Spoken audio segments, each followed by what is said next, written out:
Maganda ba ako? Huwag kang magkakamali ng sagot mo. Baka ito na ang huling araw mo. Story time. Urban legend to sa Japan, si Kuchisake Onna o kilala bilang the Slit-Mouthed Woman. Ayon sa kwento, ang mga biktima niya ay mga kalalakihan, lalo na mga teenager na naglalakad sa madilim na lugar. Isang gabi, naglalakad si Hiroshi sa isang madilim na bridge nang bigla siyang may makasalubong na nakabalot ang kalahating muka ng panyo. Isang magandang babae na nakakapukaw ang mga mata, pero bigla siyang hinintuan nito at tinanong ng, "Watashi kirei?" O, maganda ba ako? Ang sinagot ni Hiroshi ay oo. Biglang tinanggal ni Kuchisake Onna ang panyo na bumabalot sa kalahating mukha niya.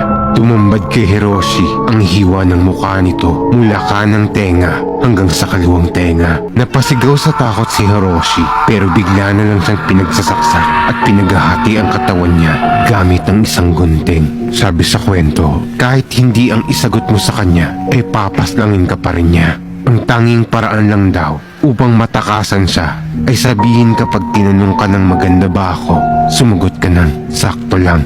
Ayon sa sabi-sabi, kung bakit ginagawa ito ni Kuchisake Onna ay para maghigante matapos siyang paslangin ng asawa niya na isang samurai.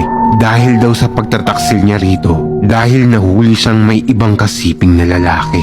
Kaya hanggang ngayon ay di natatahimik ang kaluluwa niya para maghigante. Kaya mag-ingat ka, baka ikaw na ang susunod niyang biktima.